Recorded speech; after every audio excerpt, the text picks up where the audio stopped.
Hola, tengo 65 años y vivo en Guadalajara. La noche de Navidad del año pasado, estuve completamente sola en mi casa, esperando a mis 3 hijos que nunca llegaron.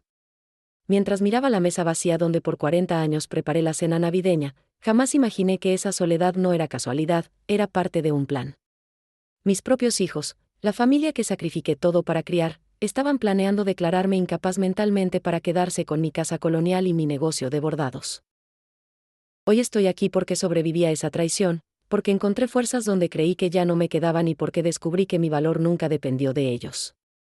Comparto mi historia para que otras abuelas, otras madres que lo dieron todo, sepan que nunca es tarde para defenderse, para recuperar su dignidad. Si mi experiencia te toca el corazón, déjame tu comentario, dale like y suscríbete. Necesito saber que mi voz llega a quienes más lo necesitan. Me llamo Rosa Elena Campos. Tengo 65 años y vivo en Guadalajara, en una casa colonial del centro histórico que heredé de mis padres. Durante toda mi vida, he guardado un secreto que hoy, finalmente, voy a compartir. Esta es mi historia. La historia de cómo una noche solitaria de Navidad cambió todo lo que yo creía saber sobre mi familia, sobre mí misma, y sobre el verdadero significado del amor. ¿Alguna vez has preparado una cena para muchas personas y nadie llegó? ¿Has sentido ese vacío tan grande que duele en el pecho? Esa fue mi Navidad hace un año. La mesa estaba lista. Había pasado 3 días cocinando tamales de mole, pozole rojo como me enseñó mi mamá, buñuelos crujientes espolvoreados con azúcar y canela. El aroma de la canela y el chocolate caliente llenaba cada rincón de mi cocina. En la sala, había colocado el nacimiento que armaba cada año desde que mis hijos eran pequeños. Las figuritas de barro, pintadas a mano, representaban la escena del portal de Belén. Una vela grande iluminaba el pesebre. Mis 3 hijos iban a venir. Roberto, el mayor, que vive en Zapopan con su esposa Mariana. Luisa, mi única hija, que tiene 2 hijos adolescentes. Y Jorge, el más pequeño, que trabaja en una empresa de bienes raíces. Todos prometieron estar aquí a las 8 de la noche para la cena de Navidad. Pero a las 7, empezaron los mensajes. Roberto escribió que su esposa se sentía mal del estómago. Luisa dijo que sus hijos tenían fiebre. Jorge envió un texto breve diciendo que tenía un compromiso de trabajo urgente. Me senté sola frente a esa mesa llena de comida. Las sillas vacías me miraban como fantasmas. Recuerdo que toqué el mantel bordado que había hecho yo misma, con hilos de colores que representaban flores de cempasúchil. Ese mantel había cubierto esta mesa durante 40 años de cenas navideñas. 40 años de risas, de abrazos, de brindis. Ahora solo había silencio. No quise llorar. Me prometí a mí misma que no derramaría ni una lágrima. Había criado a mis 3 hijos sola después de que mi esposo falleció hace 15 años. Trabajé día y noche con mi negocio de bordados tradicionales para darles educación, ropa, comida.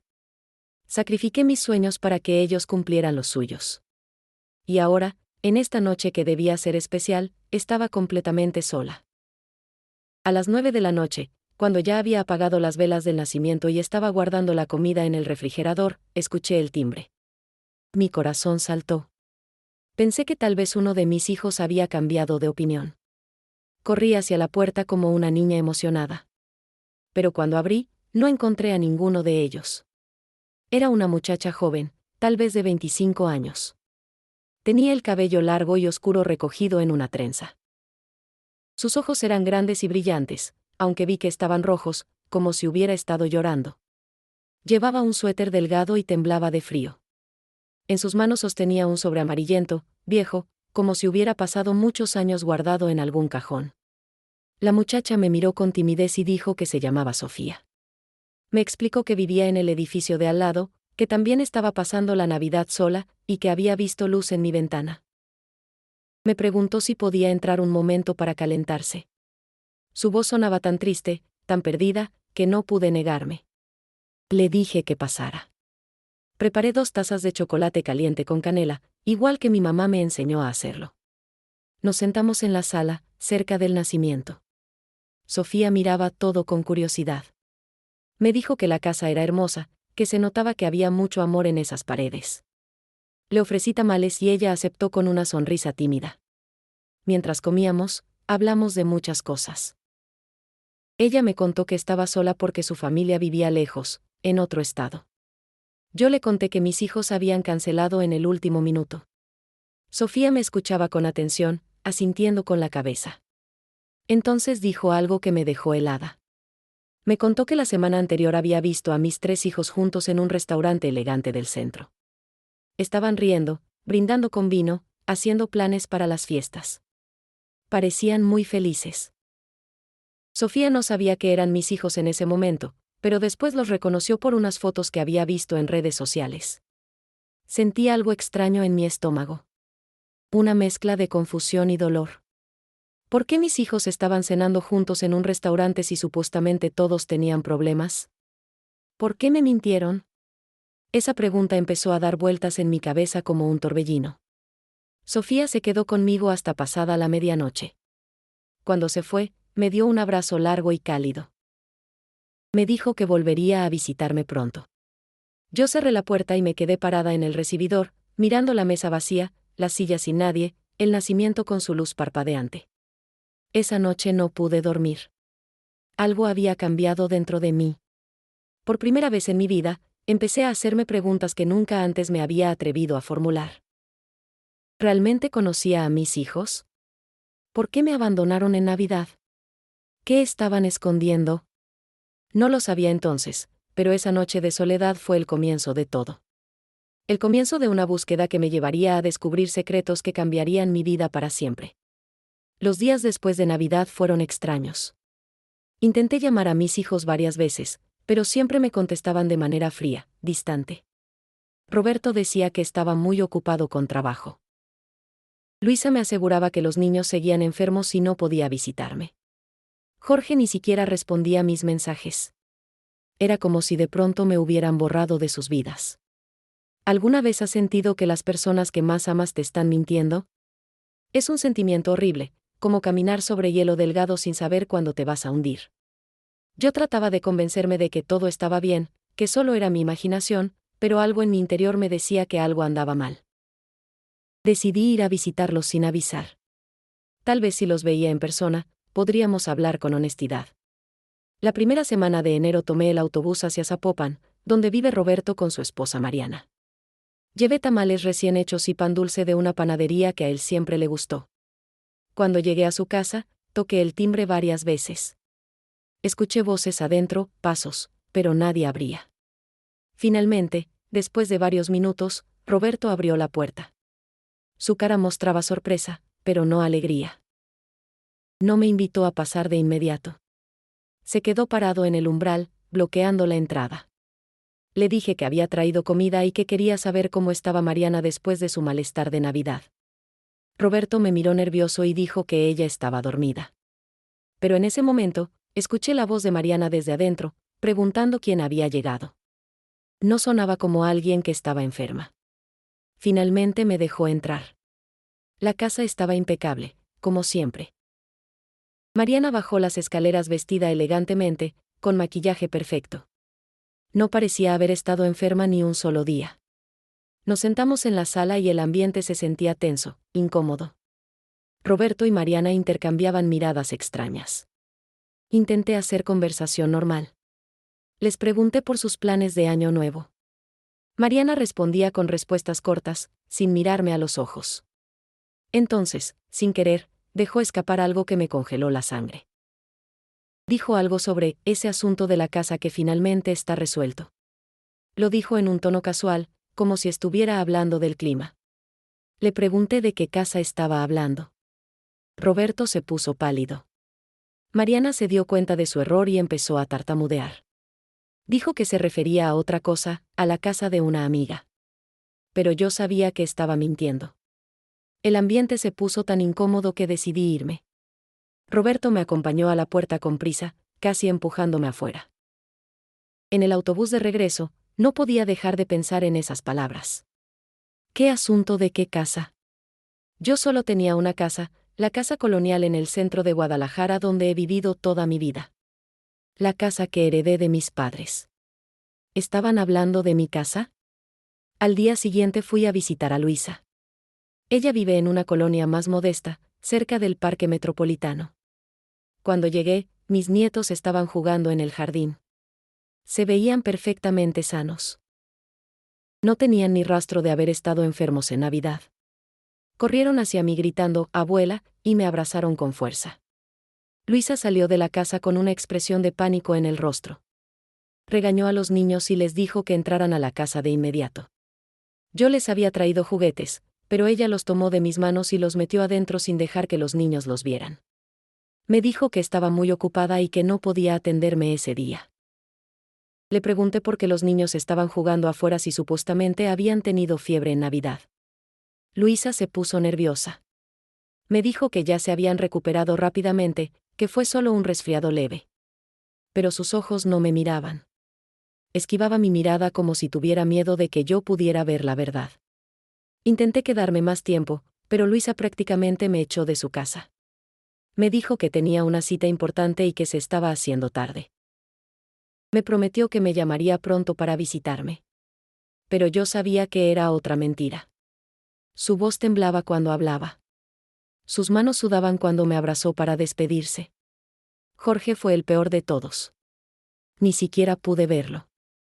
Fui a la oficina de bienes raíces donde trabaja. La recepcionista me dijo que no estaba. Le dejé un mensaje, pero nunca me devolvió la llamada. Pasaron días, semanas. Nada. Era como si mi hijo menor hubiera desaparecido. Durante esas semanas, empecé a observar cosas extrañas. Recibía llamadas telefónicas que colgaban cuando yo contestaba. Vi un carro estacionado frente a mi casa varias veces, con alguien adentro que parecía estar vigilando. Encontré una carta en mi buzón sin remitente, solo con un signo de interrogación dibujado. Una tarde, mientras bordaba un mantel nuevo en mi taller, Sofía tocó mi puerta. La muchacha que había compartido conmigo la Navidad. Me trajo flores de cempasúchil y una sonrisa dulce. Me preguntó cómo estaba. Le conté todo lo que había pasado con mis hijos. Sofía me escuchó en silencio, asintiendo. Cuando terminé de hablar, ella me tomó las manos y me dijo algo que nunca olvidaré. Me dijo que a veces las personas que amamos son capaces de hacernos daño sin que nos demos cuenta. Me dijo que debía estar atenta, que confiara en mi instinto. Le pregunté por qué me decía eso. Ella solo sonrió con tristeza y me dijo que pronto lo entendería. Antes de irse, me dio el sobre amarillento que había traído la noche de Navidad. Me dijo que lo abriera cuando estuviera lista para saber la verdad. Esa noche, después de que Sofía se fue, me quedé mirando ese sobre durante horas. Tenía miedo de abrirlo. Tenía miedo de lo que pudiera encontrar adentro. Pero también sentía curiosidad. Una curiosidad que me carcomía por dentro como fuego lento. Finalmente, con manos temblorosas, abrí el sobre. Adentro había fotografías viejas, en blanco y negro. Fotografías de mi padre con una mujer que no era mi madre. Fotografías de mi padre con un bebé en brazos. Y una carta, escrita con letra antigua, que empezaba así: mi querida hija, si estás leyendo esto, es porque ha llegado el momento de que conozcas la verdad sobre tu familia. La carta que encontré en ese sobre amarillento cambió todo lo que yo creía saber sobre mi familia. Estaba escrita por mi padre, poco antes de morir. En ella, confesaba que había tenido una relación secreta años antes de casarse con mi madre. De esa relación nació un hijo. Un hermano que yo nunca conocí. Mi padre había mantenido este secreto durante toda su vida, enviando dinero en silencio para mantener a ese hijo y a su madre. ¿Cómo procesas algo así? ¿Cómo aceptas que tu padre, el hombre que siempre admiraste, guardó un secreto tan grande durante décadas? Me quedé sentada en mi sala toda la noche, leyendo y releyendo esa carta hasta que las palabras se borraban de mis ojos llenos de lágrimas. La carta explicaba que mi padre nunca tuvo el valor de contarle a mi madre sobre su primer hijo.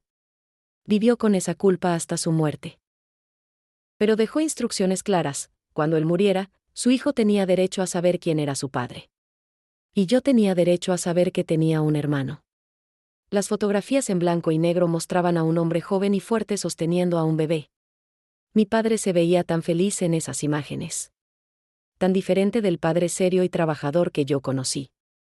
Había también una foto de una mujer hermosa, con ojos grandes y sonrisa tímida. Al reverso de la foto, con tinta desvanecida, estaba escrito un nombre, Elena Torres, 1968. La mañana siguiente llamé a Sofía. Necesitaba entender cómo ella había obtenido ese sobre. Quedamos de vernos en un café del centro, cerca del Mercado Libertad.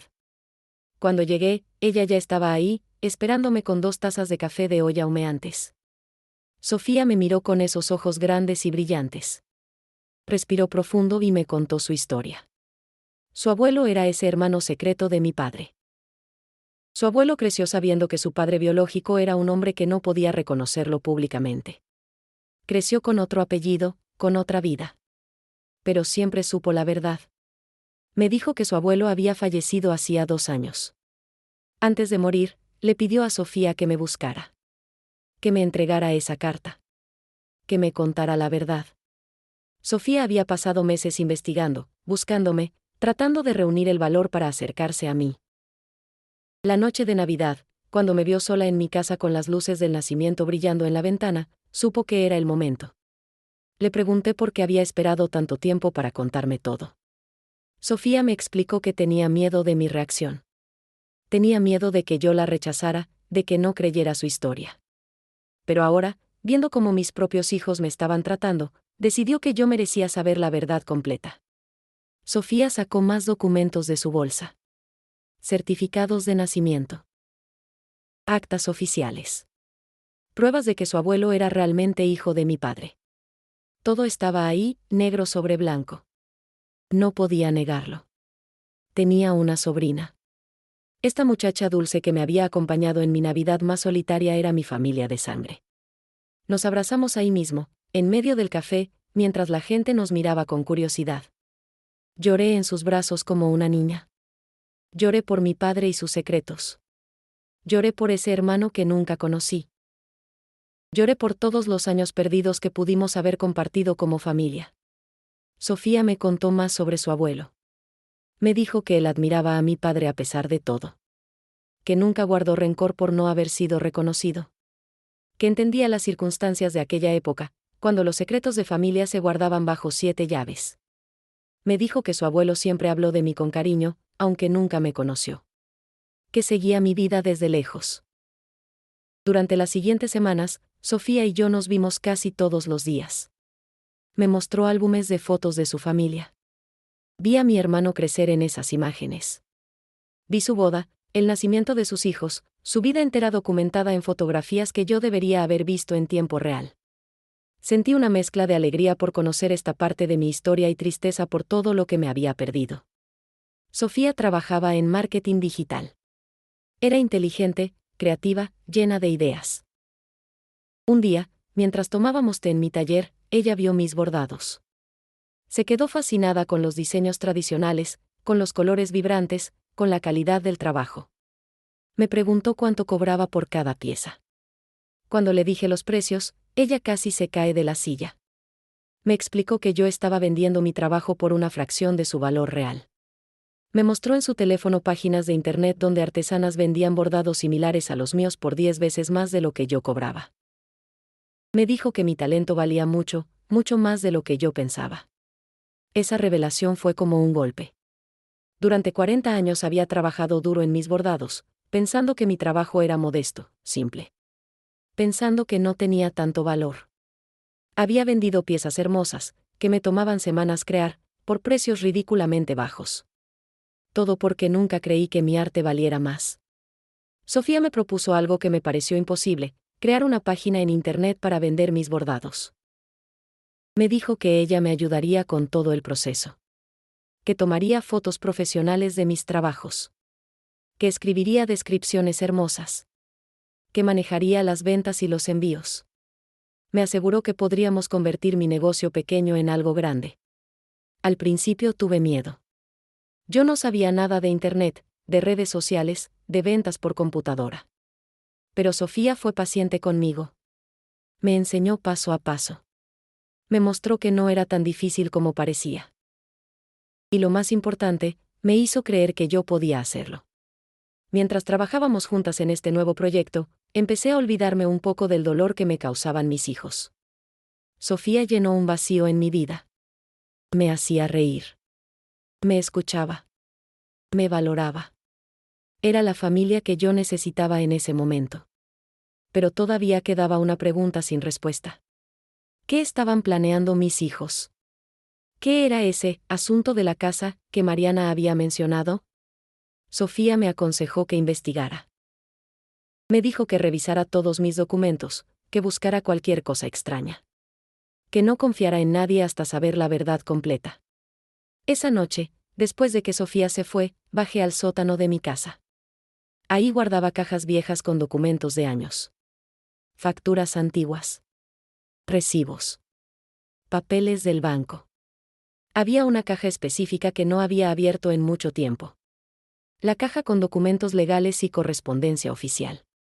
Cuando la abrí, encontré algo que me heló la sangre. Había sobres sin abrir del banco. Correspondencia oficial que nunca había visto. Avisos sobre un avalúo de mi propiedad.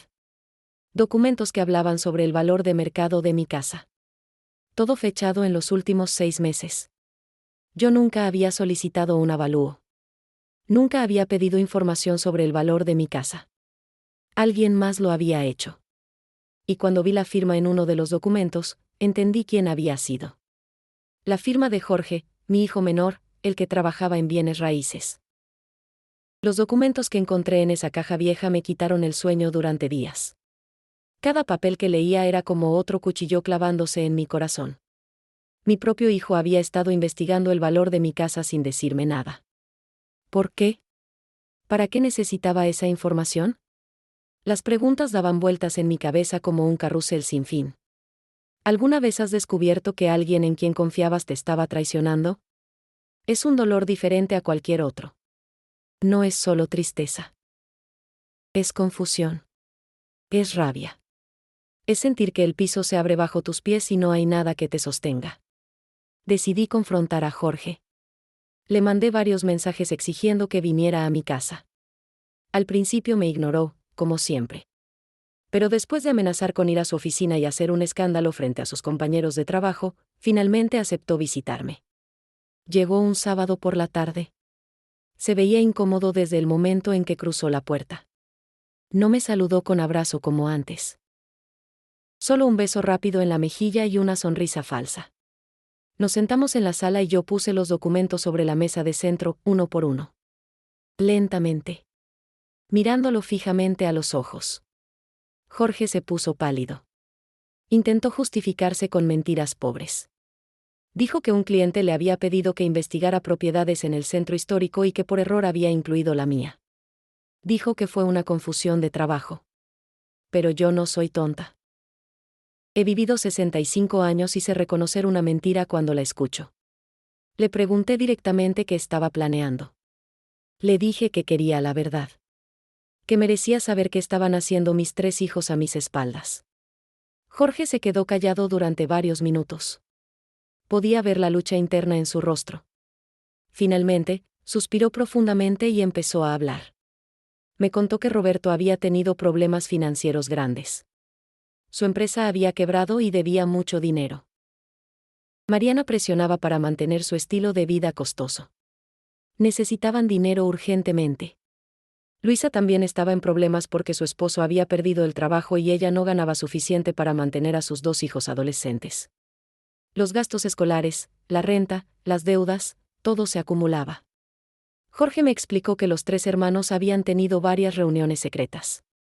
En esas reuniones, Mariana había propuesto una solución: convencerme de vender mi casa. El centro histórico de Guadalajara se había revalorizado muchísimo. Mi casa colonial valía millones de pesos. Si yo la vendía y me mudaba a un lugar más pequeño, más modesto, podría darles dinero a ellos para resolver sus problemas. Sentí que me faltaba el aire. Mis propios hijos habían estado planeando cómo quitarme mi casa. La casa donde nací. La casa donde crecí. La casa donde crié a mis hijos. La casa que mi padre construyó con sus propias manos. Querían que yo la vendiera para salvar sus finanzas. Le pregunté a Jorge por qué no simplemente me lo habían pedido con honestidad. ¿Por qué todo este secreto, estas mentiras, estos documentos a escondidas? Él bajó la mirada y me dijo algo que me destrozó: porque sabíamos que dirías que no, y Mariana dijo que teníamos que encontrar otra forma. Mi sangre se heló. ¿Otra forma? ¿Qué significaba eso? Jorge se puso más nervioso. Me dijo que Mariana había consultado con un abogado. Que había investigado cómo podían obtener el control legal de mis bienes. Que estaban considerando declararme incapaz de administrar mis propias cosas. No podía creerlo. Mi nuera, esa mujer fría que nunca me había querido, estaba planeando quitarme mi autonomía. Declararme incapaz. Convertirme en una vieja inútil que necesita tutores. Todo para quedarse con mi propiedad. Le pregunté a Jorge si él estaba de acuerdo con este plan. Él me miró con lágrimas en los ojos y me dijo que no quería hacerlo. Que se sentía horrible. Que había intentado oponerse, pero Roberto y Mariana lo presionaron. Le dijeron que era por el bien de toda la familia. Que yo ya estaba vieja y que no necesitaba una casa tan grande. Que sería mejor para todos. Jorge rompió en llanto ahí mismo, en mi sala. Me suplicó que lo perdonara. Me dijo que era un cobarde. Que había permitido que sus hermanos lo manipularan. Que sentía vergüenza de sí mismo. Yo lo miré llorar y sentí pena por él. Pero también sentí decepción. Profunda decepción. Le dije que se fuera de mi casa. Que necesitaba tiempo para procesar todo esto. Jorge se levantó lentamente, con los hombros caídos. Antes de salir, se volteó y me dijo: «Mamá, hay algo más que debes saber». Ya iniciaron el proceso legal. Mariana contrató un abogado y presentaron documentos hace 2 semanas. Después de que Jorge se fue, me quedé sentada en esa sala durante horas. La luz del atardecer entraba por las ventanas coloniales, pintando sombras largas en el piso de mosaico. Pensé en todos los años que había dedicado a mis hijos. Todas las noches sin dormir cuando estaban enfermos. Todas las veces que me quedé sin comer para que ellos tuvieran comida. Todo el trabajo duro para darles educación. Y así me pagaban. Con traición. Con mentiras. Con planes para declararme incapaz y robarme mi casa. Sentí rabia. Una rabia que nunca antes había sentido. Pero también sentí algo más, determinación. No iba a permitir que me hicieran esto. No sin pelear. Llamé a Sofía y le conté todo. Ella escuchó en silencio y después me dijo algo que cambió mi perspectiva. «Tía Rosa, tienes que hablar con un abogado. Tienes que protegerte. Y yo voy a ayudarte en todo lo que necesites». Esa palabra. Tía. Me llamó tía. Y por primera vez en semanas, sentí que no estaba sola. Tenía a Sofía. Tenía a alguien que realmente me quería. Alguien que no estaba interesado en mi dinero o mi propiedad. Alguien que simplemente me valoraba por quien era. Al día siguiente, Sofía me acompañó a visitar a una amiga mía, Beatriz, que era abogada. Beatriz y yo habíamos sido compañeras en la secundaria. Nos habíamos mantenido en contacto todos estos años. Cuando le conté lo que estaba pasando, se puso furiosa. Beatriz me explicó que el proceso que mis hijos habían iniciado era muy serio. Declarar a alguien incapaz requiere pruebas médicas, testimonios, evaluaciones psicológicas. Mis hijos estaban presentando documentos falsos. Estaban inventando testimonios de vecinos que supuestamente habían visto comportamiento extraño en mí. Beatriz revisó todos los documentos que yo había traído. Examinó cada papel con cuidado profesional. Me hizo muchas preguntas sobre mi salud mental, mis capacidades, mi vida diaria. Después me miró seriamente y me dijo: «Rosa, esto es fraude. Tus hijos están cometiendo un delito. Podemos detenerlos, pero necesitas actuar rápido». Me explicó que necesitaríamos reunir evidencias de que yo estaba perfectamente capaz de manejar mis asuntos. Necesitaríamos testimonios de personas que me conocieran bien. Necesitaríamos evaluaciones médicas actualizadas. Y necesitaríamos prepararnos para un proceso legal largo y doloroso. Sofía tomó mi mano mientras Beatriz hablaba. Me dijo: «No estás sola en esto, tía Rosa. Yo voy a estar contigo en cada paso. Vamos a ganar esto juntas». Y por primera vez en mucho tiempo, sentí esperanza. Los siguientes meses fueron los más difíciles de mi vida. Beatriz, mi amiga abogada, trabajó incansablemente para preparar mi defensa. Necesitábamos demostrar que yo estaba completamente capaz de manejar mis propios asuntos. que no había nada de cierto en las acusaciones que mis hijos habían presentado. Cada día era una batalla nueva. ¿Sabes lo que se siente tener que demostrar que no estás loca? ¿Que eres una persona competente? Es humillante. Es doloroso. Pero era necesario. Beatriz me explicó que teníamos que tomar esto muy en serio porque los jueces a veces fallaban a favor de los hijos, especialmente cuando presentaban documentos que parecían oficiales. Primero, fuimos con varios doctores. Un médico general me hizo un examen físico completo. Me tomó la presión, revisó mi corazón, mis pulmones, mi vista, mi oído. Todo estaba bien para mi edad. Después fui con un psicólogo. Me hizo preguntas durante 2 horas. Pruebas de memoria, de razonamiento, de capacidad mental. Los resultados mostraron que mi mente estaba perfectamente clara. Sofía me acompañó a cada cita. Se sentaba conmigo en las salas de espera. Me traía agua cuando yo estaba nerviosa. Me tomaba la mano cuando sentía que iba a llorar. Su presencia era como un bálsamo en medio de toda esa tormenta. Me hacía sentir que valía la pena seguir luchando. Beatriz también reunió testimonios de personas que me conocían bien. Vecinos del barrio que habían comprado mis bordados durante años. El sacerdote de mi parroquia que me veía cada domingo en misa. La dueña del mercado donde compraba mis verduras. Todos firmaron cartas declarando que yo era una mujer perfectamente capaz, inteligente, trabajadora. Que no había nada extraño en mi comportamiento. Mientras tanto, Sofía trabajaba en su proyecto de vender mis bordados por internet. Creó una página hermosa con fotos profesionales de mis trabajos. Escribió descripciones poéticas sobre cada pieza. Explicó la historia detrás de los diseños tradicionales jaliscienses. Habló sobre las técnicas que yo usaba, heredadas de mi abuela. La respuesta fue increíble. En pocas semanas, empezaron a llegar pedidos de todo México. Y después, de Estados Unidos. Y después, de Europa. Personas que apreciaban el trabajo artesanal. Que entendían el valor de algo hecho a mano con amor y paciencia. Que estaban dispuestas a pagar precios justos por verdadero arte. Por primera vez en mi vida, empecé a ganar dinero real con mi trabajo. Dinero que me daba independencia. Dinero que me hacía sentir poderosa. Cada venta era una pequeña victoria. Cada cliente satisfecho era una prueba de que yo tenía valor. De que mi talento importaba. Una tarde, mientras bordaba un mantel nuevo con diseños de rosas y colibríes, recibí una llamada de Beatriz. Su voz sonaba urgente. Me dijo que necesitábamos vernos de inmediato en su oficina. Que había descubierto algo importante. Sentí un nudo en el estómago. ¿Qué más podía haber? Cuando llegué a su oficina, Beatriz tenía papeles esparcidos por todo su escritorio. Me explicó que había investigado más profundamente el proceso legal que mis hijos iniciaron. Había descubierto documentos adicionales que ellos presentaron. Y en esos documentos había algo muy grave. Mis hijos habían falsificado mi firma en varios papeles. Habían presentado supuestos documentos firmados por mí donde yo supuestamente admitía tener problemas de memoria. Donde yo supuestamente pedía ayuda para manejar mis finanzas. Pero yo nunca había firmado esos papeles.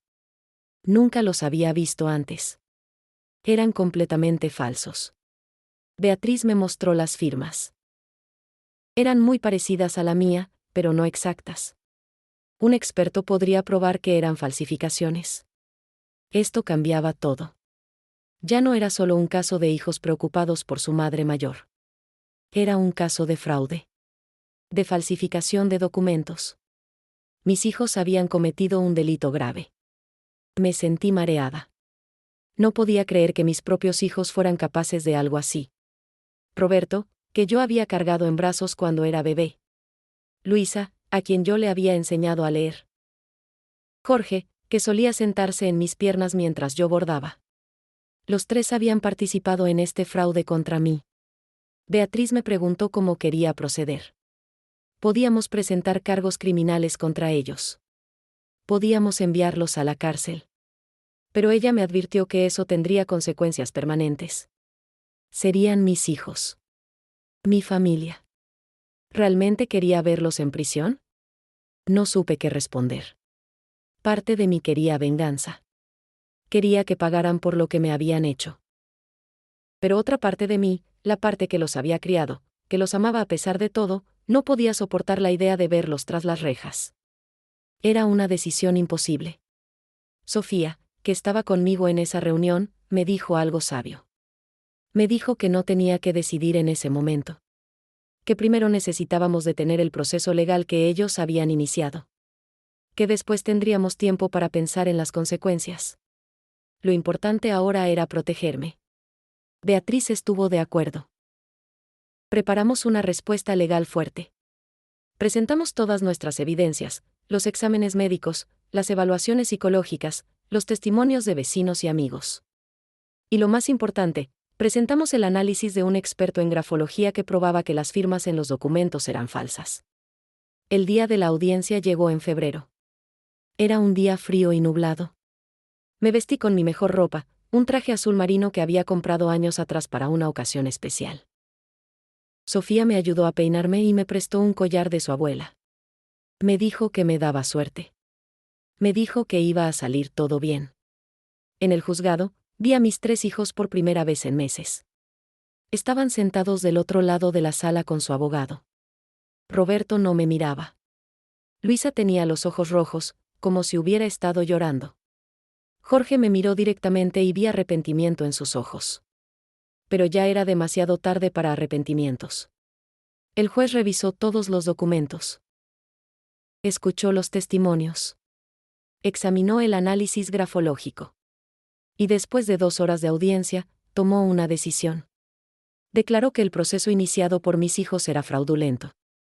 Que no había evidencia de que yo fuera incapaz de manejar mis asuntos. Y advirtió a mis hijos que la falsificación de documentos era un delito serio. Salimos del juzgado victoriosos. Beatriz me abrazó. Sofía lloró de alegría. Yo me sentía aliviada pero también vacía. Había ganado la batalla legal, pero había perdido a mis hijos en el proceso. O tal vez ellos se habían perdido a sí mismos hace mucho tiempo y yo apenas me estaba dando cuenta. Después de ganar el caso legal, pensé que tendría paz. Pero la paz no llegó. En su lugar, llegó un silencio pesado. Mis hijos no me llamaron. No vinieron a pedir perdón. No intentaron explicarse. Era como si hubiera muerto para ellos. O como si ellos hubieran muerto para mí. No sabía cuál era peor. ¿Alguna vez has ganado algo pero sentiste que perdiste más? Así me sentía yo. Había protegido mi casa y mi independencia, pero había perdido a mi familia. Las noches eran las peores. Me quedaba despierta pensando en los cumpleaños, las navidades, todos los momentos que habíamos compartido. ¿Todo había sido mentira? ¿O hubo amor real alguna vez? Sofía seguía visitándome regularmente. Nuestra página de internet iba muy bien. Los pedidos de bordados aumentaban cada semana. Ella me enseñaba a usar la computadora, a responder correos electrónicos, a ver fotos de los clientes felices con sus manteles y servilletas bordadas. El trabajo me mantenía ocupada, pero no llenaba el vacío en mi corazón. Una tarde de marzo, mientras bordaba en mi taller, escuché que tocaban la puerta. Pensé que era Sofía, que venía más temprano de lo usual. Pero cuando abrí, me encontré cara a cara con Jorge. Mi hijo menor estaba parado en mi puerta con una bolsa de pan dulce en las manos y lágrimas en los ojos. No supe qué hacer. Parte de mí quería cerrarle la puerta en la cara. Otra parte quería abrazarlo y decirle que todo estaba perdonado. Me quedé parada ahí, bloqueando la entrada, esperando que él hablara primero. Y después de un largo silencio incómodo, finalmente lo hizo. Me pidió perdón. Con voz quebrada, me dijo que había sido un cobarde. Que se había dejado manipular por Mariana y Roberto. Que nunca quiso hacerme daño pero que tenía tanto miedo de perder a sus hermanos que hizo cosas horribles. Me suplicó que lo dejara explicarse. Que me diera una oportunidad de intentar reparar lo que había roto. Lo dejé entrar.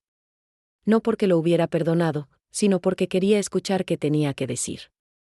Nos sentamos en la sala, en los mismos lugares donde hace meses él me había confesado la traición por primera vez.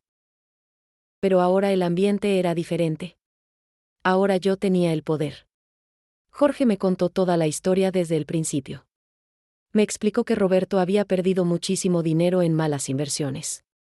Que Mariana se había obsesionado con mantener su estilo de vida lujoso. Que había sido ella quien contactó al abogado y quien convenció a los hermanos de que yo era el obstáculo para su felicidad. Que ella les hizo creer que esto era normal, que muchas familias hacían lo mismo. Me dijo que Luisa estaba desesperada por dinero para pagar las escuelas privadas de sus hijos. Que su esposo había desarrollado problemas de alcoholismo después de perder su trabajo. Que ella sentía que no tenía otra salida. Que cuando Mariana propuso el plan de declararme incapaz, Luisa lo aceptó pensando que era la única solución. Y Jorge admitió que él había participado porque tenía miedo de decir que no. Miedo de ser excluido de la familia. Miedo de que sus hermanos lo odiaran. Me dijo que cada noche desde la audiencia en el juzgado no podía dormir. Que veía mi cara decepcionada en sus sueños. Que había roto con Mariana y Roberto porque no podía seguir siendo parte de sus mentiras. Escuché todo esto sin decir una palabra. Cuando Jorge terminó de hablar, le pregunté algo que había estado guardado en mi corazón durante meses: ¿alguna vez me amaste de verdad? ¿O siempre fui solo una fuente de dinero para ustedes? Jorge se quebró. Lloró como no había llorado desde que era niño. Me juró que siempre me había amado. Que sus recuerdos de infancia eran reales. Que las risas, los abrazos, todo había sido genuino. Me dijo que fue Mariana quien envenenó sus mentes con ideas de codicia y ambición. Que él se había dejado seducir por esas ideas porque era débil. Le dije que no podía perdonarlo todavía. Que necesitaba tiempo. Que la herida era demasiado profunda. Pero también le dije que apreciaba su honestidad. Que el hecho de que viniera a pedir perdón significaba algo. No sabía exactamente qué, pero significaba algo. Jorge me preguntó si algún día podría ganarme su confianza de nuevo. Le dije que no lo sabía. Que confianza rota es como un jarrón de cristal hecho pedazos. Puedes pegarlo de nuevo, pero las grietas siempre van a estar ahí. Y además, le dije que no solo me había herido a mí. Había participado en un fraude. Había falsificado documentos. Había intentado robarme mi autonomía. Le dije que si realmente quería reparar el daño, necesitaba hacer más que solo pedir perdón con palabras. Necesitaba acciones. Necesitaba demostrar con hechos que había cambiado. Le dije que empezara por ser honesto con sus hermanos. Que les dijera que lo que hicieron estuvo mal. Que se enfrentara a ellos aunque tuviera miedo. Jorge me prometió que lo haría. Se fue de mi casa con los hombros menos caídos que cuando llegó, pero todavía con el peso de su culpa visible en cada paso. Después de que se fue, me quedé sentada en mi sala durante mucho tiempo. No sabía si había hecho bien en escucharlo. No sabía si algún día podría perdonarlo completamente. Esa noche llamé a Sofía y le conté sobre la visita de Jorge. Ella me dijo algo muy sabio. Me dijo que el perdón no es algo que das de un día para otro. Que es un proceso. Que toma tiempo. Que está bien sentir confusión. Que está bien no saber todavía qué hacer. Que lo importante era que yo estuviera protegida y valorada. Días después, recibí un mensaje de Luisa. Decía que quería hablar conmigo. Que necesitaba verme. Mi corazón saltó cuando leí ese mensaje. ¿También ella venía a pedir perdón? ¿O tenía otro plan? Decidí encontrarme con ella en un lugar público, en una cafetería del centro. No quería estar sola con ella en mi casa todavía. Cuando llegué a la cafetería, Luisa ya estaba ahí. Se veía diferente. Más delgada. Con ojeras profundas. Como si no hubiera dormido bien en meses. Cuando me vio, sus ojos se llenaron de lágrimas. Pero yo mantuve mi expresión neutral. No iba a dejarme manipular por lágrimas otra vez. Luisa me contó su versión de la historia. Admitió que había participado en el plan contra mí. Pero me juró que nunca pensó que llegarían tan lejos. Que cuando firmó los documentos falsos, Mariana le aseguró que era solo un procedimiento legal normal. Que nunca imaginó que era fraude. Que cuando se dio cuenta de la gravedad, ya era demasiado tarde para retroceder. Le pregunté por mis nietos. ¿Por qué interceptó los regalos que les envié? Luisa empezó a llorar más fuerte. Me explicó que Mariana le dijo que no debía dejar que los niños tuvieran contacto conmigo hasta que se resolviera el asunto legal. Que tenía miedo de que yo influyera en los niños contra ellos. Que los niños preguntaban por mí constantemente. Esa información me rompió el corazón de nuevo. Mis nietos me extrañaban. Querían verme. Y no los dejaron. Los usaron como peones en su juego horrible. Le dije a Luisa que eso era imperdonable. Que manipular a los niños era lo peor que podían haber hecho. Luisa me suplicó que le diera una oportunidad. Me dijo que había dejado de hablar con Roberto y Mariana. Que entendía que lo que hicieron estuvo mal. Me pidió permiso para traer a mis nietos a visitarme. Me prometió que ya no habría más mentiras, más manipulaciones. Le dije lo mismo que le había dicho a Jorge. Que necesitaba ver acciones, no solo palabras. Que podía traer a los niños, pero bajo mis condiciones. En mi casa. En mi territorio. Y que cualquier señal de manipulación o mentira resultaría en el fin permanente de nuestra relación.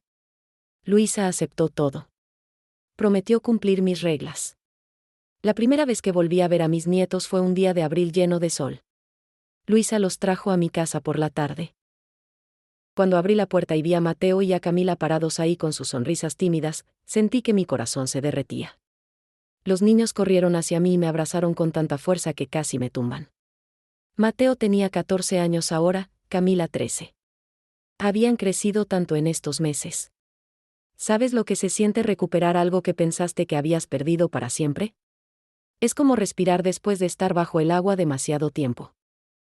Los niños se sentaron conmigo en la cocina mientras yo preparaba chocolate caliente con canela y pan dulce recién comprado. Me hicieron 1000 preguntas. ¿Por qué no nos habíamos visto? ¿Por qué mamá les decía que estaba ocupada? ¿Por qué sus regalos nunca llegaron? Les expliqué todo de manera suave, sin culpar directamente a Luisa.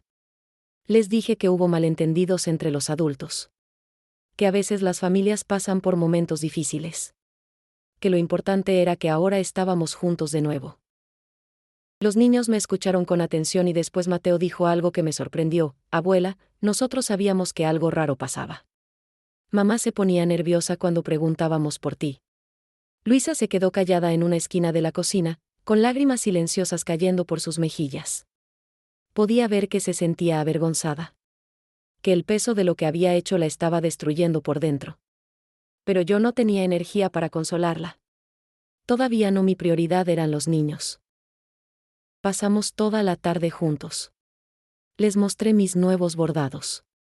Camila quedó fascinada con los diseños de flores y pájaros. Me pidió que le enseñara a bordar. Mateo se interesó en la página de internet que Sofía había creado. Le gustó ver las fotos profesionales de mis trabajos y los comentarios positivos de los clientes de todo el mundo. Cuando Sofía llegó más tarde para ayudarme con unos pedidos, los niños se sorprendieron. No sabían de su existencia. Les expliqué quién era ella, cómo nos habíamos conocido, la historia de mi hermano secreto. Los niños escucharon con los ojos muy abiertos. Camila dijo: ¿entonces tenemos una tía nueva? ¡Qué genial! Sofía se llevó muy bien con mis nietos. Les mostró cómo usar las redes sociales para promocionar los bordados. Les explicó sobre marketing digital de una manera que ellos pudieron entender.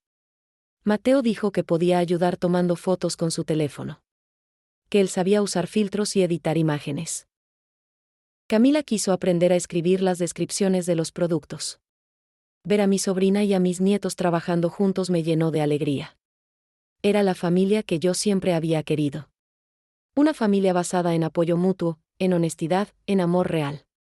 No en mentiras y manipulación. Cuando llegó la hora de irse, Luisa se acercó a mí con humildad. Me agradeció por recibir a los niños. Me prometió que podían venir cuando quisieran. Que ella no pondría más obstáculos. Le dije que apreciaba eso, pero que todavía teníamos mucho que sanar entre nosotras. Ella asintió y se fue con los niños, que me abrazaron y me prometieron volver pronto. Los siguientes meses fueron de reconstrucción lenta. Jorge venía a visitarme una vez por semana. Siempre traía algo: pan dulce, flores, frutas del mercado. No hablábamos mucho al principio. Él me ayudaba con tareas de la casa. Arreglaba cosas que estaban rotas. Pintaba paredes. Limpiaba el jardín. Acciones, no palabras. Como yo le había pedido. Una tarde, mientras Jorge podaba las plantas del patio, le pregunté qué había pasado con Roberto y Mariana. Me dijo que ellos seguían juntos, pero que su situación financiera había empeorado. Que Mariana culpaba a Jorge por arruinarlo todo al confesarme la verdad. Que Roberto estaba amargado y resentido. Que ninguno de los dos aceptaba que lo que hicieron estuvo mal. Le pregunté si extrañaba a su hermano mayor. Jorge se quedó callado por un momento largo. Después me dijo, extraño al hermano que creía que tenía. Pero ese hermano tal vez nunca existió. O tal vez existió y se perdió en algún momento del camino. Esas palabras me dolieron porque yo sentía lo mismo. Extrañaba a mis hijos, pero no a las personas en las que se habían convertido. Extrañaba a los niños que solían jugar en este patio. A los adolescentes que me contaban sus sueños. A los jóvenes adultos que me abrazaban con cariño genuino. ¿Dónde se habían perdido? En junio, Beatriz vino a visitarme con noticias importantes. Me dijo que Roberto y Mariana habían intentado apelar la decisión del juez. Pero su apelación fue rechazada. El caso estaba cerrado definitivamente. Ya no podían hacer nada contra mí legalmente. Finalmente estaba completamente protegida. Beatriz también me informó que tenía derecho a presentar cargos criminales contra ellos por falsificación de documentos. Todavía tenía esa opción. Pero necesitaba decidir pronto porque había un límite de tiempo. Me preguntó qué quería hacer. Le dije que necesitaba pensarlo. Que no estaba segura. Parte de mí quería que enfrentaran consecuencias reales por lo que hicieron. Otra parte no quería ser responsable de enviar a mis propios hijos a prisión. Era una decisión imposible. Una que me quitaba el sueño cada noche. Hablé con Sofía sobre esto. Ella me dijo que no había respuesta correcta. Que cualquier decisión que tomara sería válida. Que tenía derecho a buscar justicia. Pero también tenía derecho a elegir la paz sobre la venganza. Que solo yo podía decidir qué era más importante para mi corazón. Una noche de julio, mientras bordaba bajo la luz de una lámpara, recibí una llamada de un número desconocido. Dudé en contestar, pero algo me hizo levantar el teléfono. Era Roberto. Su voz sonaba diferente. Menos arrogante. Más quebrada. Me pidió que nos reuniéramos. Los tres hermanos querían hablar conmigo juntos. Querían intentar explicarse. No me prometió disculpas. No me prometió nada. Solo me pidió una oportunidad para hablar cara a cara. Le dije que lo pensaría y colgué. Durante días, consideré esa petición. ¿Quería verlos? ¿Quería escuchar sus excusas? Sofía me aconsejó que si decidía ir, lo hiciera en territorio neutral y con ella presente. Que no fuera sola. Que me protegiera. Jorge, cuando supo de la llamada, me dijo que él también quería estar ahí. Que necesitaba ver si sus hermanos habían cambiado realmente o si era otra manipulación. Finalmente acepté. Propuse que nos reuniéramos en mi casa. En mi territorio. Con Sofía, Jorge y Beatriz presentes.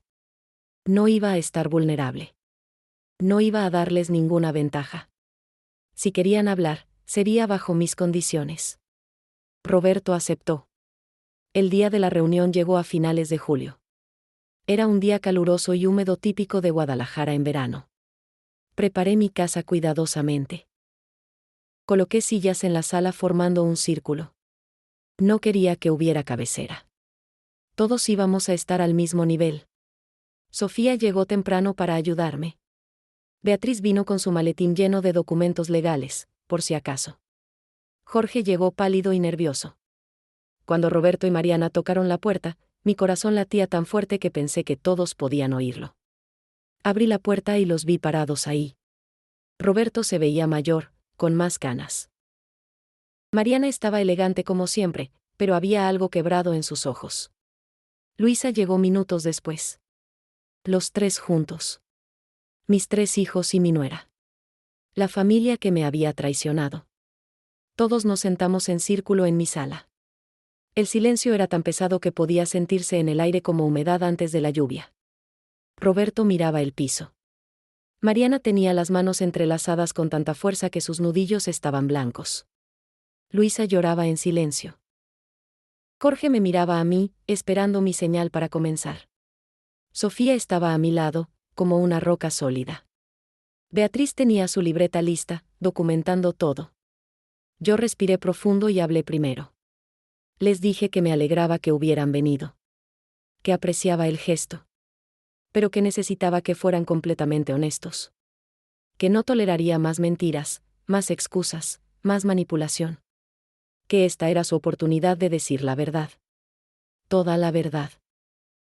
Y que después de esto, yo tomaría mis propias decisiones sobre nuestro futuro como familia. Roberto fue el primero en hablar. Su voz temblaba. Me dijo que había sido un idiota. Que había permitido que el orgullo y la vergüenza por sus fracasos financieros lo convirtieran en alguien que no reconocía. Me contó sobre las malas inversiones que había hecho. Sobre cómo Mariana lo presionaba constantemente por dinero. Sobre cómo poco a poco fue perdiendo su moral, su ética, todo lo que yo le había enseñado. Admitió que cuando Mariana propuso el plan de declararme incapaz, él sabía que estaba mal.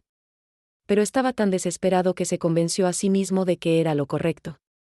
Se convenció de que yo era vieja y que no necesitaba una casa tan grande. Que sería mejor para todos si vendíamos la propiedad y repartíamos el dinero. Pero en el fondo, me dijo, siempre supo que era egoísmo puro. Mariana no dijo mucho. Solo que lo sentía. Que había sido ella quien planificó todo porque creyó que era la única solución. Que nunca pensó en cómo me iba a afectar a mí. Que solo pensó en sus propias necesidades. Sus disculpas sonaban huecas, ensayadas.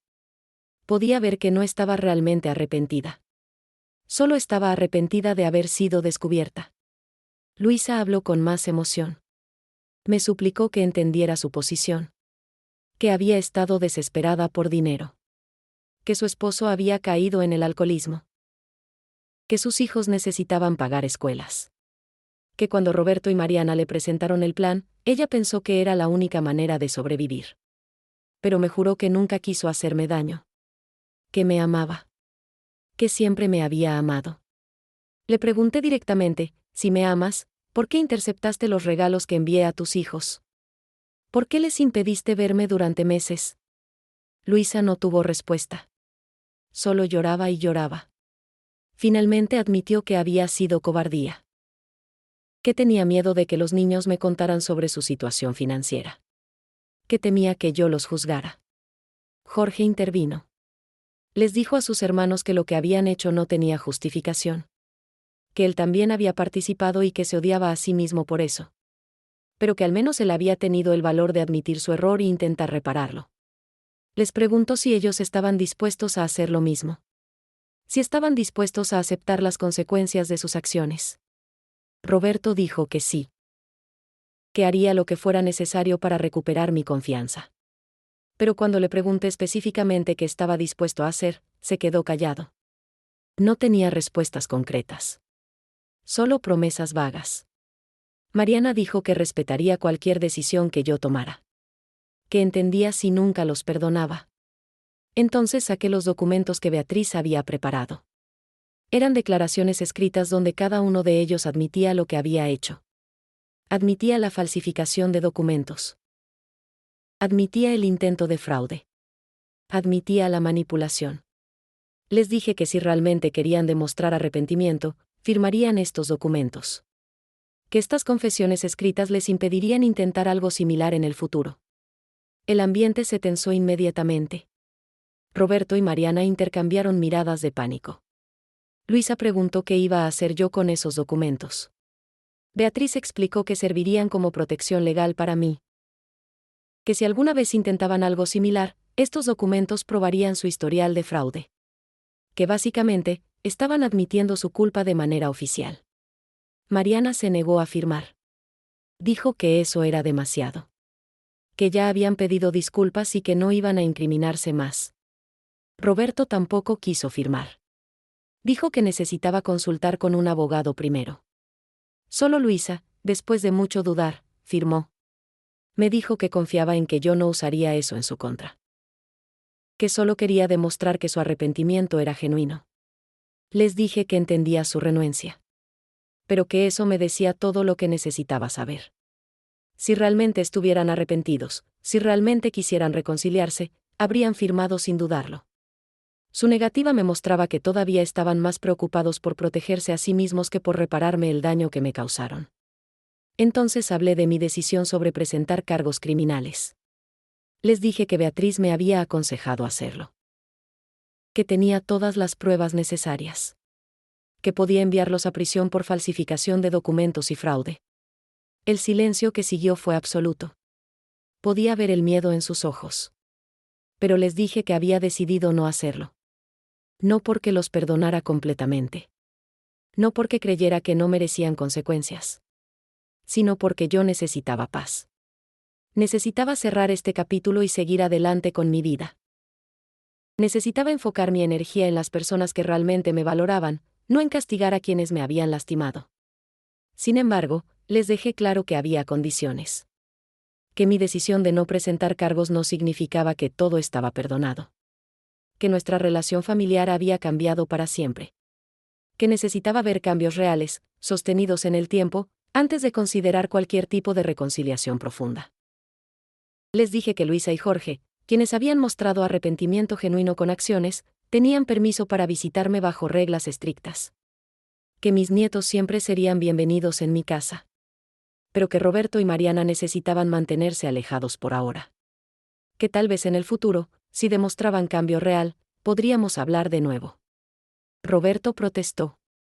Dijo que eso no era justo. Que él también había venido a pedir perdón. Pero le recordé que pedir perdón con palabras es fácil. Que Jorge y Luisa habían demostrado arrepentimiento con acciones durante meses. Que él apenas había admitido su culpa y ya quería que todo volviera a la normalidad. Que el perdón no funciona así. Los meses después de esa confrontación fueron extraños pero liberadores. Era como si un peso enorme se hubiera levantado de mis hombros. Finalmente había dicho todo lo que necesitaba decir. Había puesto límites claros. Había tomado el control de mi vida de una manera que nunca antes había hecho. Y aunque dolía no tener a todos mis hijos cerca, había paz en saber que las personas que estaban en mi vida realmente me valoraban. ¿Alguna vez has tenido que dejar ir a alguien que amas para poder ser feliz? Es una de las lecciones más duras que la vida nos enseña. Pero es necesaria. Yo amaba a Roberto. Siempre sería mi hijo. Pero no podía tenerlo en mi vida mientras él no cambiara realmente. Y ese cambio tenía que venir de él, no podía forzarlo yo. Sofía se convirtió en mi mano derecha en el negocio de bordados. Juntas creamos una pequeña empresa que iba creciendo cada mes. Ella manejaba todo el marketing digital, las redes sociales, las ventas en línea. Yo me enfocaba en crear las piezas, en enseñar a otras mujeres del barrio las técnicas tradicionales, en mantener viva la herencia artesanal que mi abuela me había enseñado. Un día de agosto, Sofía llegó con una propuesta emocionante. Una tienda de artesanías en California quería vender mis bordados. Querían hacer un pedido grande, de 50 piezas. Era más trabajo del que yo podía hacer sola. Necesitábamos ayuda. Sofía sugirió que formáramos un pequeño taller con otras bordadoras del vecindario. La idea me encantó. Conocía a varias mujeres mayores como yo que bordaban hermoso pero que vendían su trabajo por casi nada. Mujeres viudas, mujeres solas, mujeres que necesitaban ingresos dignos. Las contacté a todas y les propuse trabajar juntas. Les expliqué que podíamos vender nuestros bordados por precios justos si nos organizábamos. 5 mujeres aceptaron unirse al taller. Doña Carmen, que hacía bordados de vírgenes y santos. Doña Lupita, especialista en diseños florales.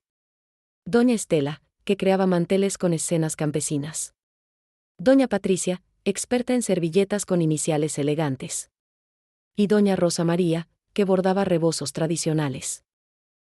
Transformé una habitación grande de mi casa en taller colectivo. Compramos más bastidores, más hilos de colores, mejor iluminación. Cada tarde, las 6 nos reuníamos ahí a trabajar. Y mientras nuestras agujas subían y bajaban creando arte, conversábamos. Nos reíamos. Compartíamos nuestras historias. Nos apoyábamos mutuamente. Esas mujeres se convirtieron en mi nueva familia. Cada una tenía su propia historia de dolor y superación. Doña Carmen había perdido a su esposo en un accidente. Doña Lupita vivía sola porque sus hijos se habían ido a Estados Unidos. Doña Estela había sobrevivido a un matrimonio violento. Todas habíamos sufrido.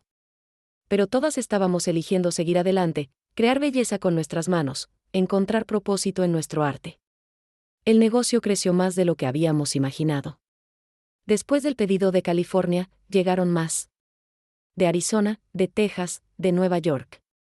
Una revista de arte folclórico nos hizo un reportaje. Aparecimos en redes sociales de influencers que promovían artesanías mexicanas. De repente, nuestros bordados jaliscienses eran conocidos en muchos lugares. Con las ganancias del negocio, establecí un pequeño fondo. Un fondo para ayudar a mujeres mayores del barrio que estuvieran en situaciones difíciles. Mujeres que necesitaran ayuda con medicinas, con reparaciones de casa, con gastos básicos. Quería que mi buena fortuna se compartiera con otras. Quería crear una red de apoyo para mujeres como yo. Mis nietos se volvieron parte importante del negocio también. Mateo aprendió a tomar fotografías profesionales de nuestros trabajos. Camila escribía las historias detrás de cada pieza en nuestras publicaciones de redes sociales. Los dos venían cada fin de semana a ayudar. Y en ese proceso, yo recuperé la relación con ellos que mis hijos habían intentado destruir. Luisa seguía visitándome regularmente. Nuestra relación era diferente ahora. Ya no había la cercanía de antes, pero había respeto mutuo. Ella entendía que había perdido mi confianza completa y estaba trabajando para recuperarla poco a poco. La veía haciendo esfuerzos reales. Asistiendo a terapia. Trabajando en sus propios problemas. Siendo más honesta con sus hijos sobre las dificultades familiares. Jorge había hecho cambios importantes en su vida. Dejó su trabajo en bienes raíces y empezó un negocio pequeño de restauración de muebles antiguos. Era algo que siempre le había gustado pero nunca se había atrevido a intentar. Me visitaba cada semana sin falta. Me ayudaba con reparaciones en la casa. Compartíamos comidas. Conversábamos sobre su vida, sus planes, sus arrepentimientos. La relación no era como antes, pero estaba creciendo de nuevo sobre bases más sólidas. Roberto y Mariana no habían intentado contactarme desde aquella reunión confrontacional. Escuché por Jorge que su situación financiera había mejorado un poco. Que Roberto había encontrado trabajo estable. Pero también escuché que Mariana seguía amargada, culpándome a mí por destruir la familia. Eso me dolió, pero ya no me afectaba como antes. Entendía que algunas personas nunca aceptan responsabilidad por sus acciones. Una tarde de octubre, mientras trabajaba en el taller con las otras mujeres, recibí una llamada de Beatriz. Me dijo que tenía una propuesta interesante para mí. Una universidad local quería que yo diera talleres sobre bordado tradicional jalisciense. Querían que enseñara a estudiantes jóvenes las técnicas que estaban desapareciendo. Que compartiera la historia cultural detrás de cada puntada. La idea me emocionó muchísimo. Acepté de inmediato. Empecé a dar clases 2 veces por semana en la universidad. Los estudiantes estaban fascinados con las historias que yo contaba. Historias de mi abuela enseñándome a bordar cuando era niña. Historias de las mujeres de mi generación que usaban el bordado no solo como arte sino como forma de sobrevivencia. Historias de tradiciones que se pasaban de madre a hija durante generaciones. Algunos de esos estudiantes se volvieron aprendices en mi taller. Querían aprender más profundamente. Querían ser parte de preservar estas tradiciones. Ver a jóvenes de 20 años trabajando junto a mujeres de 60 y 70 años, todas bordando juntas, era hermoso. Era la continuación de un legado que pensé que moriría conmigo. En noviembre, organizamos nuestra primera exposición de bordados. La montamos en una galería del centro histórico. Invitamos a toda la comunidad. Cada pieza tenía una etiqueta con la historia de la mujer que la había creado. Doña Carmen exhibió un mantel con la imagen de la Virgen de Guadalupe que le había tomado 6 meses crear. Doña Lupita mostró servilletas con flores tan delicadas que parecían reales. Yo exhibí un tapiz grande que contaba la historia de Guadalajara a través de símbolos bordados. La exposición fue un éxito.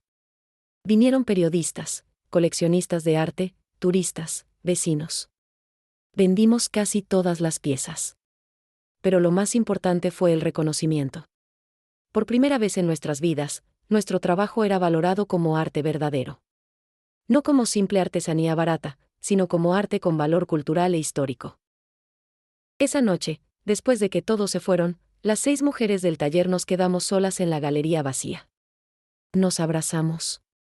Lloramos de alegría. Brindamos con sidra. Celebramos no solo el éxito de la exposición, sino nuestra amistad, nuestra resiliencia, nuestra capacidad de crear belleza a pesar del dolor que cada una había vivido. Sofía tomó una foto de todas nosotras. 6 mujeres mayores, con nuestras manos llenas de callos por años de trabajo, con nuestros ojos brillantes de lágrimas felices, con nuestras sonrisas anchas y genuinas. Esa foto la enmarqué y la colgué en el taller.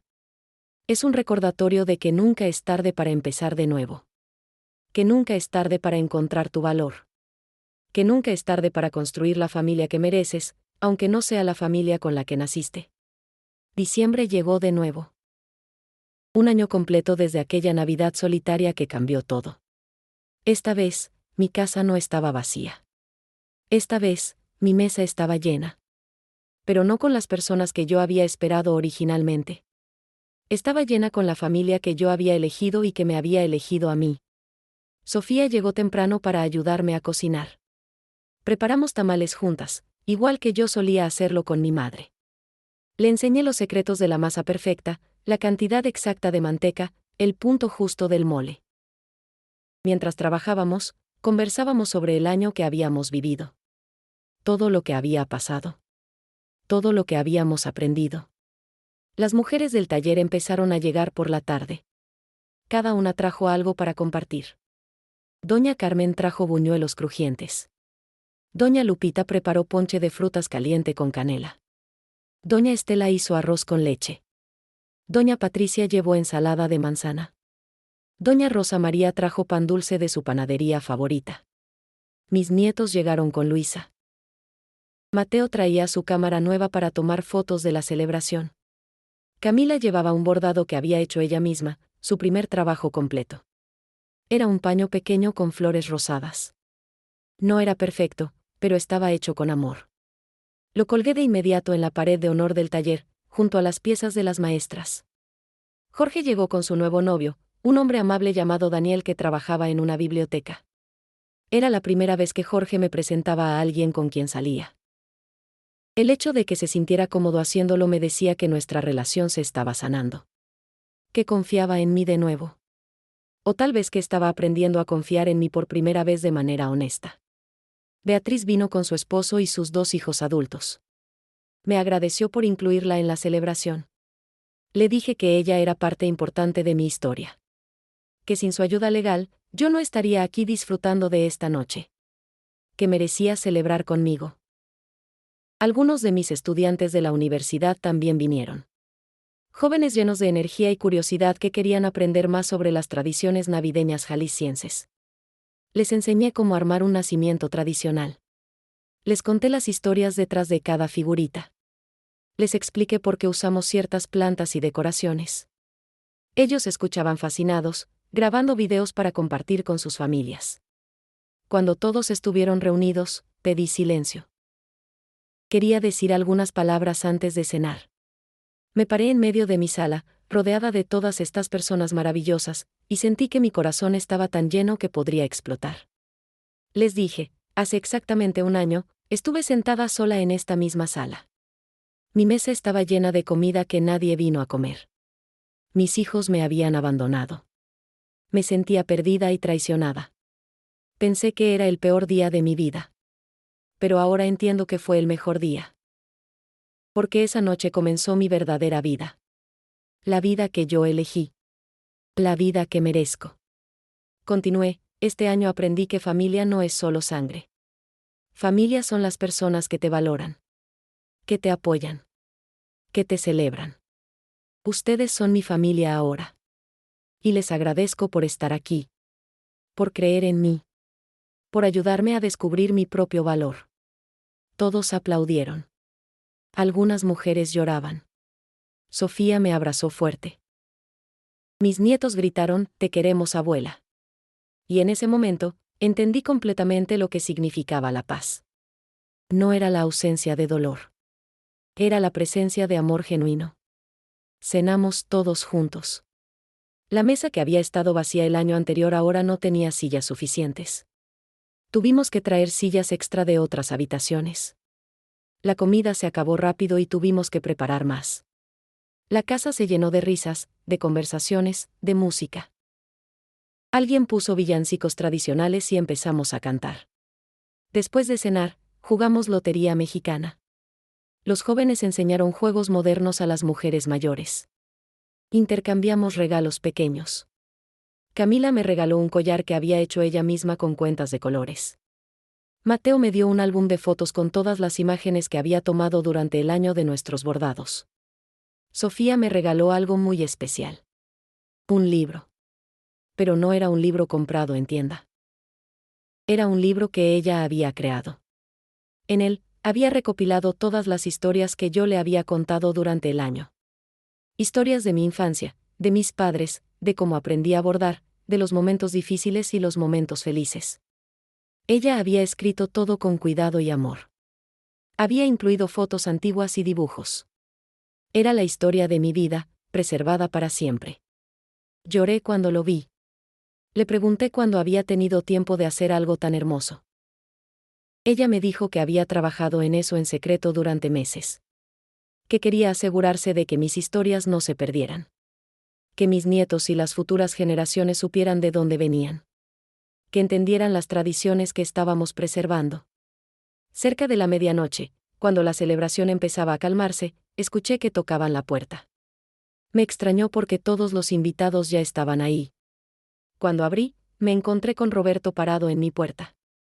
Solo. Sin Mariana. Con un sobre en las manos y lágrimas en los ojos. Me pidió hablar. Solo unos minutos. Le dije que podía pasar pero que no estaba sola. Que había una casa llena de gente. Él asintió y entró tímidamente. Todos en la sala se quedaron callados cuando lo vieron. Jorge se puso tenso. Luisa bajó la mirada. Mis nietos lo miraron con desconfianza. Roberto me entregó el sobre. Dentro estaban los documentos que Beatriz había preparado meses atrás. Los documentos que él se había negado a firmar durante la confrontación. Ahora estaban firmados. Me dijo con voz quebrada, sé que no merezco tu perdón. Pero quiero empezar a merecerlo. Esto es mi primer paso. Le pregunté qué había cambiado. Porque ahora sí estaba dispuesto a firmar. Me explicó que había empezado terapia. Que un psicólogo lo estaba ayudando a entender sus patrones de comportamiento. Que se había separado de Mariana temporalmente porque ella se negaba a reconocer que habían hecho algo malo. Que finalmente estaba enfrentando las consecuencias de sus acciones. No lo perdoné ahí mismo. El perdón requiere tiempo, no es instantáneo. Pero le agradecí por venir. Por traer los documentos firmados. Por empezar a hacer el trabajo difícil de cambiar realmente. Le dije que podía quedarse a la celebración si quería. Que no lo iba a echar. Pero que nuestra relación todavía tenía mucho que sanar. Roberto se quedó por una hora. Se sentó en una esquina, observando. Mirando la familia que yo había construido en su ausencia. Mirando a sus hermanos interactuar conmigo de manera más sana. Mirando a sus sobrinos felices. Podía ver en sus ojos que entendía lo que había perdido. Y que entendía que recuperarlo no sería fácil ni rápido. Cuando se fue, me abrazó brevemente. Me dijo, «Feliz Navidad, mamá», con voz temblorosa. Le dije, «Feliz Navidad», de vuelta. Nada más. Pero ese pequeño intercambio fue suficiente por ahora. Era el comienzo de algo. No sabía si llegaríamos a tener una relación cercana de nuevo, pero al menos había una pequeña puerta abierta. Después de que todos se fueron, Sofía y yo nos quedamos limpiando juntas. Ella me preguntó cómo me sentía. Le dije la verdad, me sentía en paz. Paz completa y profunda. Por primera vez en mi vida, sentía que estaba exactamente donde debía estar. Haciendo exactamente lo que debía hacer. Con las personas que debían estar en mi vida. Sofía sonrió y me dijo algo que nunca olvidaré: tía Rosa, pasaste 40 años construyendo una vida para otros. Ahora finalmente estás construyendo una vida para ti. Y es hermoso ver quién eres realmente cuando te permites brillar. Esa noche, antes de dormir, me senté frente al nacimiento. Las mismas figuritas de barro que había colocado hace un año cuando estaba sola. Pero ahora las miraba con ojos diferentes. Ahora entendía que a veces tienes que perderlo todo para encontrar lo que realmente importa. Que a veces la traición te lleva a descubrir tu propia fuerza. Que a veces las puertas que se cierran son bendiciones disfrazadas. Miré hacia el futuro y vi posibilidades infinitas. Vi mi taller creciendo, enseñando a más mujeres. Vi mis estudiantes llevando las tradiciones a nuevas generaciones. Vi mi relación con Jorge y Luisa sanando completamente. Vi la posibilidad de que algún día Roberto realmente cambie y podamos tener una relación honesta. O vi la posibilidad de que eso nunca pase y estar en paz con eso también. Lo más importante, me vi a mí misma. No como la madre que siempre ponía a otros primero. No como la mujer que creía que su valor dependía de sacrificarse. Sino como Rosa Elena Campos. Una mujer fuerte. Una artista talentosa. Una maestra. Una amiga. Una sobreviviente. Una mujer que merece amor, respeto y felicidad. Y mientras apagaba la vela del nacimiento esa noche, susurré una oración de agradecimiento. Agradecí por aquella Navidad solitaria que pensé que me destruiría pero que en realidad me salvó. Agradecí por el dolor que me enseñó mi valor. Agradecí por las personas nuevas que entraron en mi vida. Y agradecí por la segunda oportunidad de vivir de verdad. Porque a veces, quedarte sola en Navidad no es el final de tu historia. Es el comienzo de tu nueva vida. La vida que siempre mereciste pero no sabías que podías tener. Y esa vida, créeme, vale cada lágrima, cada miedo, cada momento de duda que tuviste que atravesar para llegar a ella.